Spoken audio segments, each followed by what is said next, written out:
Tout à coup, avec la crise sanitaire, toute une partie de la classe ouvrière est devenue visible, avec des reportages à la télé, des interviews, des hommages. Et de qui s'agissait-il? Des éboueurs, des infirmières, des aides-soignantes, des caissières, des auxiliaires de vie, des agents d'entretien, des enseignantes, quasiment que des femmes.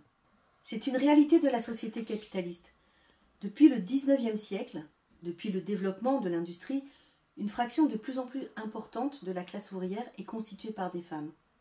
Et actuellement, les travailleuses y sont omniprésentes, surtout dans le bas de la hiérarchie sociale d'ailleurs. Dans les secteurs de la santé, de l'éducation, de l'entretien, de l'aide humaine, des secteurs absolument indispensables au fonctionnement de la société. 73% des agents d'entretien, 91% des aides-soignants, 83% des enseignants du premier degré, 90% du personnel des EHPAD, 90% des caissiers et 97% des aides à domicile sont des femmes. Ces salariés, mal payés, invisibles aux yeux des politiciens, des journalistes et commentateurs et autres laquais de la bourgeoisie, sont tout à coup apparus comme essentiels dans cette période de crise du Covid-19. Les éloges sur le courage de ces travailleuses ont coulé à flot avec la métaphore guerrière, les comparant à des soldats au front. Et comme toujours, dans les guerres que mène la bourgeoisie avec la peau des ouvriers, ces femmes soldats étaient sans protection, ni gel, ni masque, ni test, alors qu'il aurait été si facile d'en produire pour tous. Quant aux femmes qui ont été confinées parce qu'elles télétravaillaient, cette crise sanitaire s'est traduite par plus de travail, plus de stress, plus de fatigue. Il a fallu dans la précipitation organiser un poste de travail dans la cuisine ou la pièce commune et avec du mobilier inadapté. Il a fallu partager le seul ordinateur avec toute la famille. Il a fallu faire l'école à la maison. Et cette tâche est retombée le plus souvent sur les mères. Quant aux tâches domestiques, elles ont été le plus souvent assumées par les femmes, que leurs conjoints soient confinés ou pas. Ce qui ressort de cette période, c'est que les inégalités, qui étaient déjà bien présentes, se sont renforcées, que ce soit à la maison ou dans le monde du travail. Cette crise sanitaire s'est aussi traduite par une recrudescence des violences conjugales. Même le secrétaire général de l'ONU, Antonio Guterres, était obligé de reconnaître le 5 avril, je le cite, « Ces dernières semaines, tandis que s'aggravaient les pressions économiques et sociales et que la peur s'installait, le monde a connu une horrible flambée de violences domestiques. Même l'ONU, cette organisation de brigands hypocrites, est obligée d'admettre qu'il y a un lien profond entre la situation économique des femmes, la peur de l'avenir et les violences qui s'exercent contre elles. » En France, le numéro d'appel dédié aux femmes victimes de violences, le 3919, a été pris d'assaut. De 300 à 400 appels par jour contre 200 appels par jour en moyenne avant le confinement. Hausse des violences sexuelles, mais aussi baisse du nombre des IVG. Explosion du chômage. Cette crise est non seulement un révélateur, mais également un facteur aggravant de l'oppression des femmes à travers le monde. Si l'oppression des femmes, les inégalités, les injustices qui les frappent ne datent pas de la crise sanitaire, celle-ci a montré le gouffre entre le rôle fondamental qu'elles ont dans la vie économique et l'organisation sociale et les violences qui s'exercent contre elles, la morale, les mœurs, qui la condamnent au rôle de mineurs et d'objets sexuels. Et il n'y a pas à s'en étonner.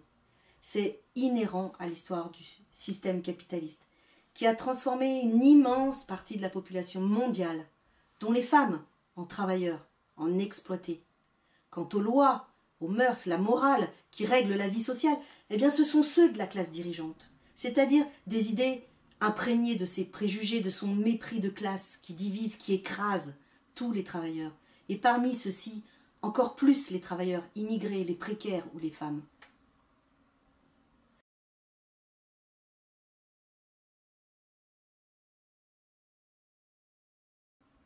En 1974, lors de sa campagne pour les présidentielles, et c'était la première fois qu'une travailleuse osait s'y présenter, notre camarade Arlette Laguillet disait que pour les communistes révolutionnaires, l'égalité entre les femmes et les hommes n'est pas une revendication, mais c'est un fait.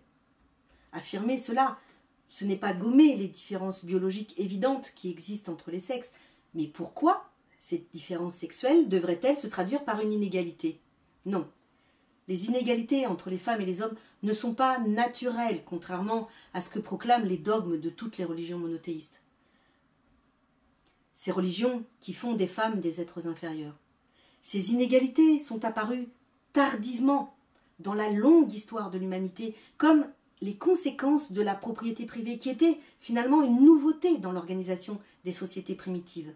Et depuis, dans toutes les sociétés d'exploitation qui se sont succédées sous le règne de cette propriété privée, les femmes ont été ravalées à un rang inférieur. Mais, il y a 200 ans, avec le développement de la société d'exploitation capitaliste, pour la première fois dans l'histoire humaine, ont été créées les conditions de la disparition de la propriété privée et par la même occasion, la disparition de l'exploitation et des oppressions qui vont avec. En révolutionnant la société, le capitalisme a donné les moyens de libérer l'humanité. Comme l'ont écrit Marx et Engels dans le manifeste du Parti communiste, la bourgeoisie produit son propre fossoyeur en donnant naissance à la force sociale capable de renverser l'ordre capitaliste, la classe ouvrière, qui est composée aussi bien de femmes que d'hommes. Parce qu'ils voulaient révolutionner la société, Marx et Engels se sont attachés à comprendre l'organisation sociale dans son ensemble et dans son évolution.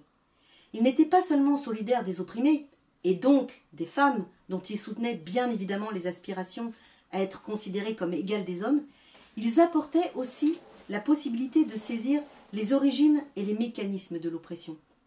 Mieux comprendre pour pouvoir non seulement se battre, mais aussi trouver une issue politique.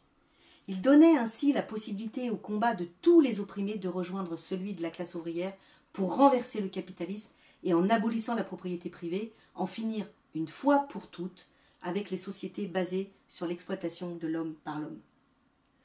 Les idées révolutionnaires de Marx et d'Engels sur la famille et la place de la femme dans la société se trouvent dans un livre publié en 1884 qui s'intitule « L'origine de la famille, de la propriété privée et de l'État ». Dans cet ouvrage, Engels défend cette idée que la famille, telle qu'elle existe dans la société bourgeoise et dans la Bible, avec 2 parents et les enfants, n'a pas toujours existé. Il affirme que, comme tout corps social, la famille a une histoire. Celle-ci commence à un certain stade de développement de la société, il y a seulement 10 000 ans, lorsque des groupes de chasseurs-cueilleurs se sont sédentarisés pour pratiquer l'agriculture et l'élevage.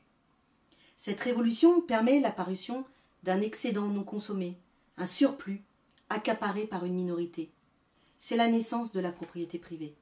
Et avec elle se pose le problème de sa transmission à la descendance, car le seul moyen d'être certain de sa descendance quand on est un homme, c'est de codifier des relations sexuelles exclusives pour les femmes. C'est de s'approprier le ventre qui porte l'enfant à naître. Autrement dit, la propriété des moyens de production inclut également la propriété des moyens de reproduction que sont les femmes. Dans ce texte, Engels écrit, je le cite, « Le renversement du droit maternel fut la grande défaite historique du sexe féminin. Même à la maison, ce fut l'homme qui prit en main le gouvernail. La femme fut dégradée, asservie. Elle devint esclave du plaisir de l'homme et simple instrument de reproduction. » Avec cette conclusion, le plus important n'est pas dans la discussion historique ou anthropologique sur le droit maternel. Mais le plus important, c'est le fait qu'Engels apporte une explication scientifique à l'apparition de l'oppression des femmes et donc une base scientifique à son combat, puisque l'oppression a une histoire, elle aura donc une fin. La division de la société en classes qui a été la conséquence de la naissance et du développement de la propriété privée a révolutionné tous les rapports sociaux existants dans les groupes humains qui jusque-là étaient assez exempts d'oppression et de domination, car ils étaient basés sur un mode de vie collectif.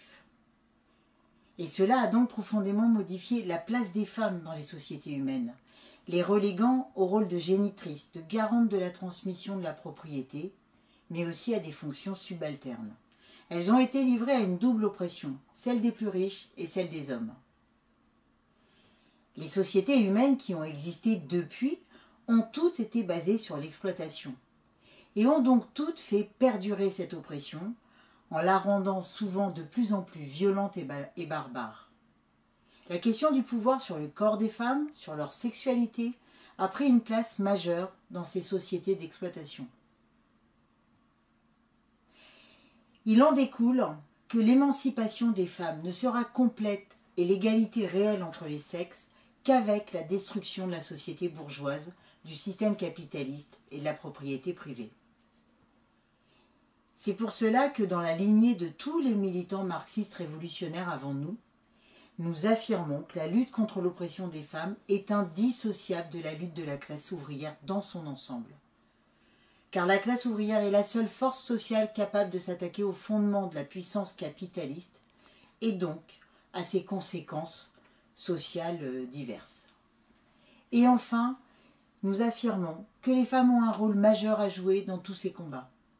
Et cette idée fondamentale donne une perspective large, enthousiasmante, pour les femmes comme pour tous les opprimés.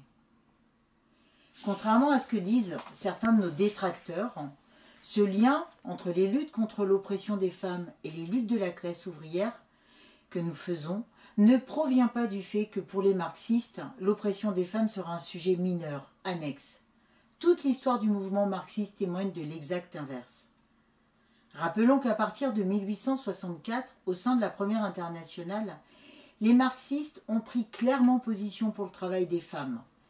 Et dans ce combat pour imposer cette idée, ils se sont retrouvés avec les militants collectivistes tels Eugène Varlin ou Nathalie Lemel. En 1879, en France, le Parti ouvrier de Jules Guesde, un militant marxiste, un dirigeant marxiste, invite à son congrès Hubertine Auclair, une militante pour le droit de vote des femmes. Son discours est ovationné par les 130 délégués qui inscrivent dans leur programme l'égalité civile et politique des femmes. Dans la Seconde Internationale, Auguste Bebel, dirigeant de la social-démocratie allemande, écrivit en 1884 un livre largement diffusé dans le mouvement ouvrier allemand, La femme et le socialisme. Et c'est avec ce livre que des générations de militants ont été éduqués au combat révolutionnaire, à l'idéal socialiste et aussi au fait de considérer les femmes comme des camarades de lutte.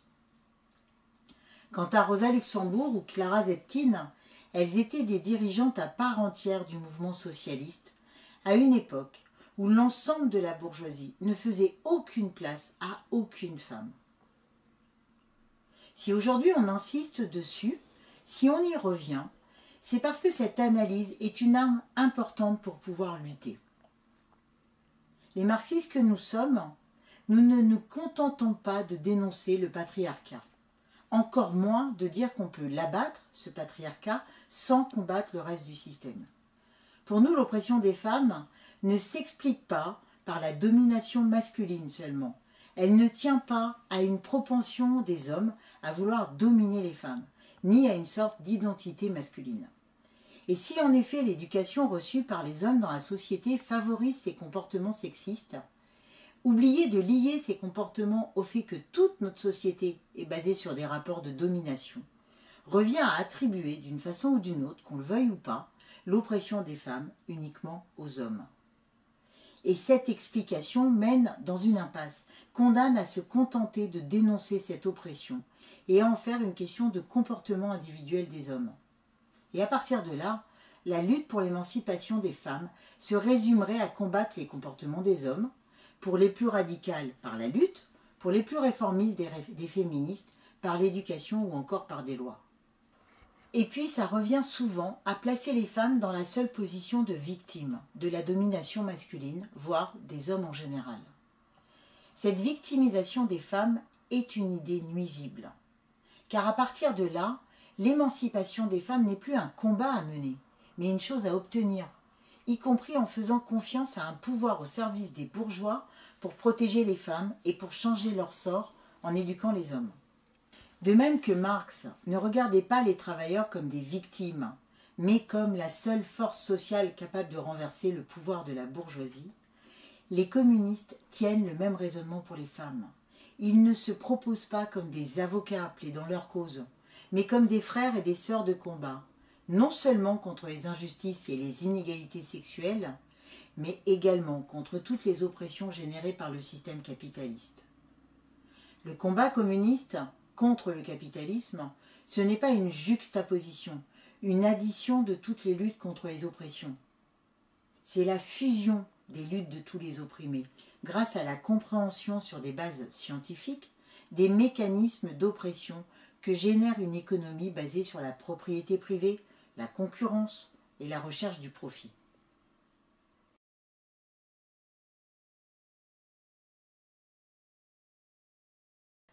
On le sait bien, ce n'est pas la crise économique actuelle qui a fait apparaître l'oppression des femmes.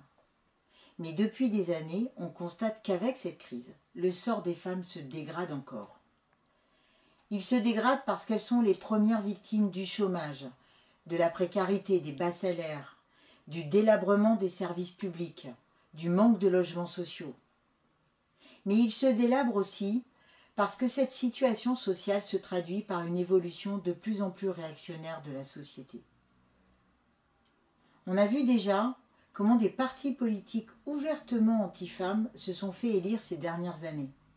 Le parti Vox en Espagne, le parti de Bolsonaro au Brésil, Orban en Hongrie, Trump aux États-Unis, tous ces courants politiques traînent dans leur programme des idées crasseuses contre les femmes. Les violences contre les femmes augmentent dans le monde, les féminicides augmentent, les préjugés sexistes ont la vie dure partout. De plus en plus de gouvernements reviennent sur le peu de droits obtenus dans les décennies précédentes, en particulier le droit à l'avortement. L'économie capitaliste repose sur la concurrence, la lutte de tous contre tous. Et en période de crise, cela s'exacerbe. Le chômage de masse a accentué la dictature que les patrons exercent dans leurs entreprises. L'organisation militaire qui règne dans les entreprises, la hiérarchie, les humiliations quotidiennes, la pression du chômage pour faire taire toute contestation, tout cela aggrave non seulement l'exploitation, mais aussi les rapports sociaux. Celui qui a baissé la tête devant les chefs, le patron, qui a subi des remarques humiliantes toute la journée, toute la semaine, la société lui donne les moyens de mépriser quelqu'un d'encore moins bien loti que lui, l'intérimaire, le travailleur immigré, et aussi d'être le chef chez lui, d'imposer lui aussi sa loi sur sa femme, sur sa famille, ses enfants, sa fille. C'est une vieille idée très bien formulée par Flora Tristan, une militante socialiste et féministe du XIXe siècle. C'est elle qui a écrit, je la cite, « L'homme le plus opprimé peut opprimer un être qui est sa femme. Elle est le prolétaire du prolétaire même. » Cette phrase, elle condamne la situation à laquelle les femmes sont réduites, mais elle donne aussi une explication sur les mécanismes d'oppression qui fonctionnent, sur la division, les inégalités et le pouvoir. Et la société bourgeoise se sert de toutes ces divisions, des inégalités qu'elle instaure elle-même pour légitimer et asseoir sa propre domination. C'est en ça que l'oppression des femmes est le produit de l'exploitation capitaliste. Alors, face à cette crise actuelle et aux conséquences attendues pour les travailleurs et les travailleuses, on dit quoi? On fait quoi?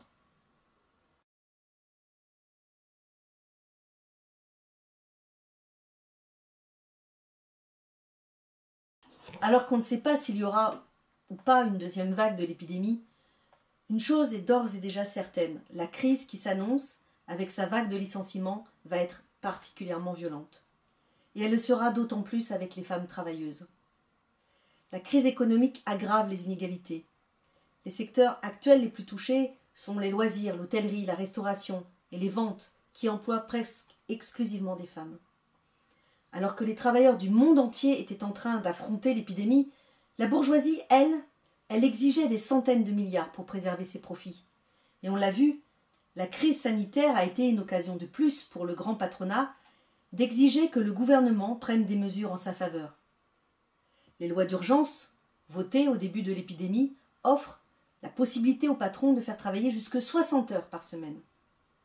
Elles légalisent le vol des RTT, les vols de congés payés. Alors que le gouvernement et les capitalistes font sauter les lois qui posaient un cadre, si minime soit-il, à l'exploitation, comment croire que les dirigeants politiques de ce système inégalitaire pourraient accepter de limiter l'oppression des femmes? Vu la tourmente dans laquelle la société a sombré, vu la guerre sociale que la bourgeoisie mène contre la classe ouvrière, il faut que l'organisation et la réponse des travailleurs et des opprimés soient à la hauteur de ces attaques.